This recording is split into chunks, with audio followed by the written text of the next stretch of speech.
যারা অপুত্রক, বহু চেষ্টা করেও সন্তানের মুখ দেখতে পারছেন না, কিংবা যারা পুত্রমুখ দর্শন করতে চাইছেন, তাদের জন্য একটি অব্যর্থ যক্ষিণী প্রয়োগের মন্ত্র আজ বলবো।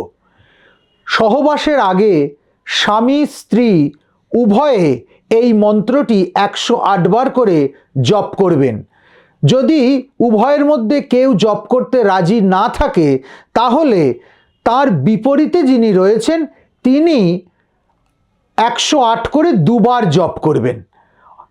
মন্ত্রটি এই: ওং রেং রেং রাং রাং পুত্রং কুরু কুরু স্বাহা। এইভাবে জপ চালিয়ে গেলে নিশ্চিতভাবে আপনারা পুত্রবতী হবেন, সন্তানের মুখ দেখতে পাবেন। এটি একটি অব্যর্থ যক্ষিণী প্রয়োগ। যারা এই প্রয়োগ করছেন তারা শুদ্ধ চিত্তে জপ করবেন, তারপরে সহবাস প্রক্রিয়ায় যাবেন। আরও অতিরিক্ত জানতে গেলে নিচের দেওয়া নম্বরে আশ্রমের সঙ্গে যোগাযোগ করুন।